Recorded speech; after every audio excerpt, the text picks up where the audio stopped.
Don't you wish you could just tell your kids how things were and then they would get it? You just tell them. You want them to benefit from your years of experience and your years of wisdom on this Vale of Tears, otherwise known as the third rock from the sun, and yet they have to go through everything themselves. And if only they could just stand on your shoulders, pick up where you left off. In that case, we would have a super race, wouldn't we?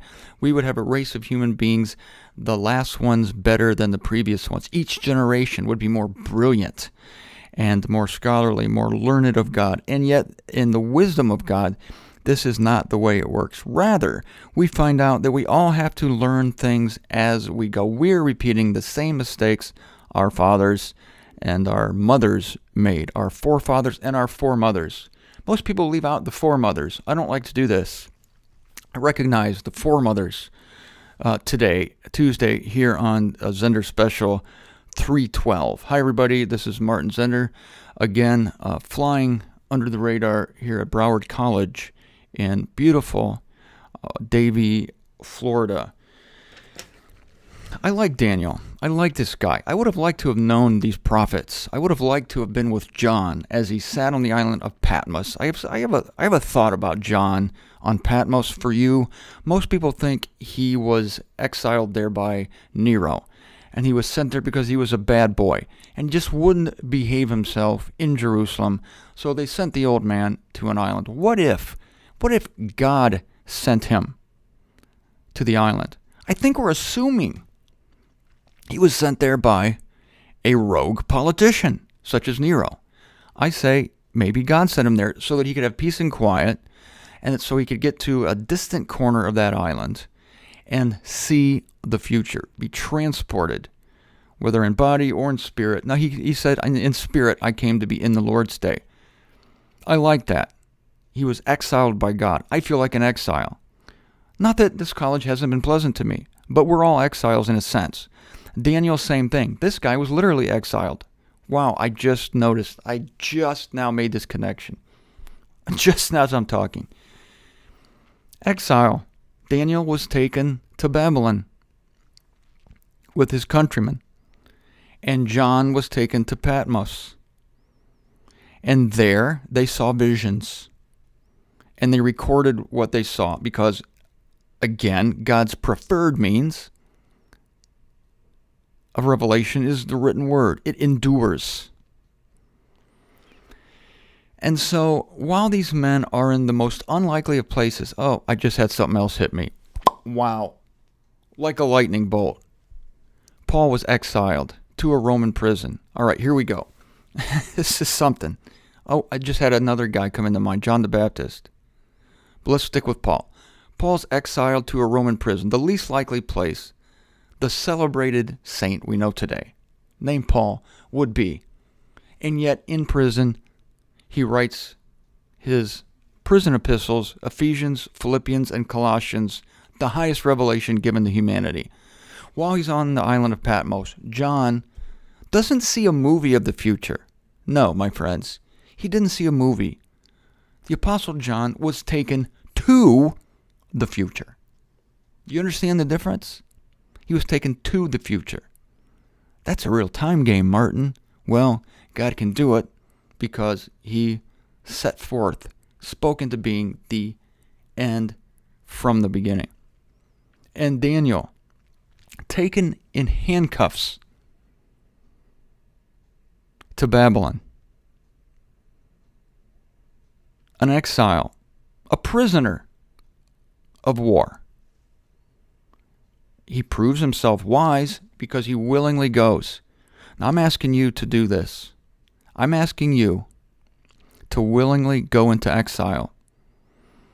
You know, later this week, I should go into God's instructions to Israel during the time of the Babylonian captivity, during which time Daniel wrote and saw visions. I should go to those passages to show you how God wanted Israel to behave under the influence of a foreign power. She never could quite get the hang of it because she was a warring nation. She was a fiercely independent, fiercely prideful, proud nation. And we are too. And as individuals, we are.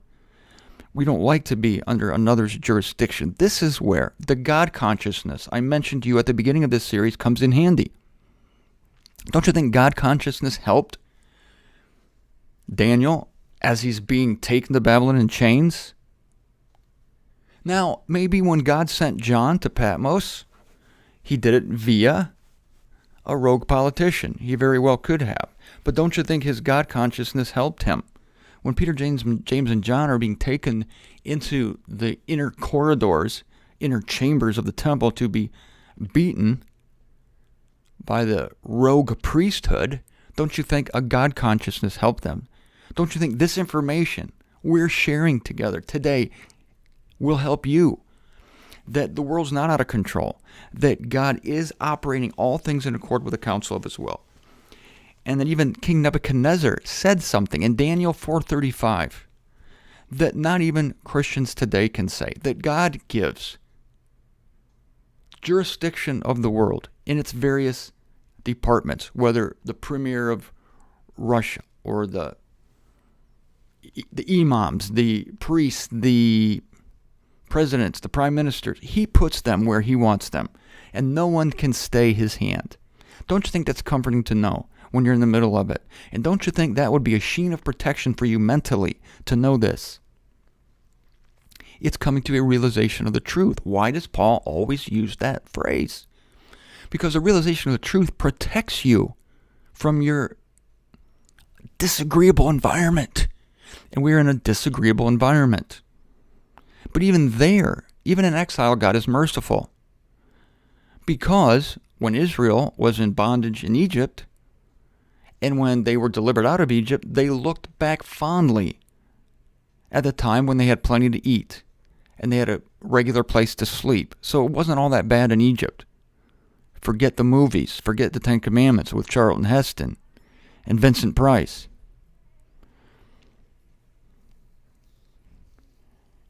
And Israel and Babylon, they could plant, could sow, they could reap, reproduce. They were still having sex in Babylon. Sex in Babylon. Wow, I think I'm going to write a novel with that title. It's a good movie, too. Maybe I'll just jump right to the screenplay.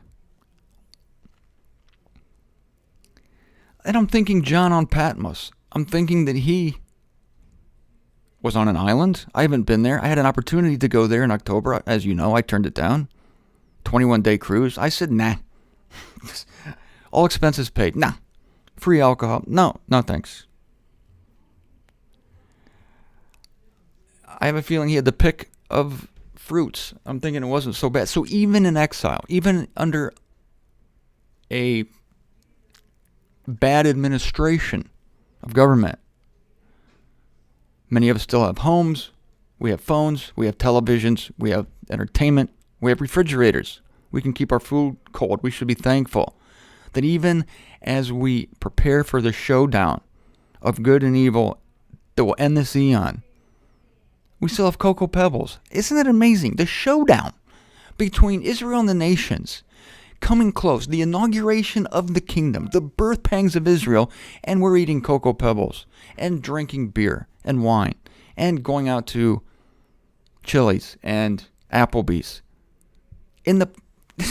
Blowing my mind, in the final days of the most wicked eon that ever existed, that crucified the Son of God, that killed the prophets, we have an Applebee's, and we can eat grilled tilapia during this time period. I'm freaking out over this right now, to be honest with you.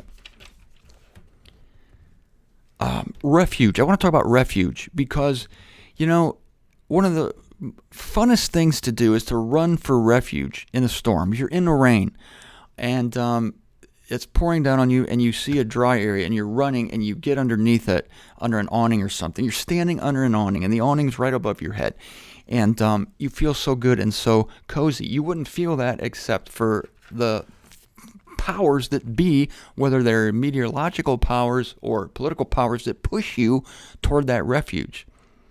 God wants to be our only refuge. He's the refuge of Daniel. He's the refuge of John, the refuge of Paul, and he's ours as well. And he wants to be our only one.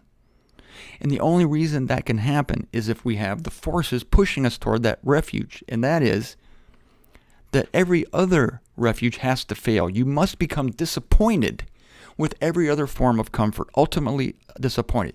This is a secret I'm giving you, secrets in Daniel, why everything disappoints you. Everything you think is going to be wonderful. If I just had this job, if I just had this woman, if I just had this man, if I just won the lottery. Everything disappoints eventually, doesn't it? Because these things are not our ultimate refuge. They're a picture, they're a type of the ultimate refuge, but they will all, every one of them, disappoint you. And I don't want you to be surprised about this. You don't need to be surprised when you know the truth, that they are failing by design. They're to disappoint you by design. And God is not allowing these things. He's causing these. Let me start with this tomorrow. I'm hearing it even among our own people. My people are speaking this way, and I'm disappointed in them. That God allows certain things to happen. God does not allow things. Only relatively can we even say that he does. But God is ultimately causing these things. He's putting political powers where they need to be. Let's look at Daniel 4:35 tomorrow as well, if I remember. Try to remind me. And we're going to see that we have no reason to fuss, fume, or fret, or any other word that begins with F, unless it's a pleasant one. Let me just leave you with that thought. Think on these things. I'll be back tomorrow.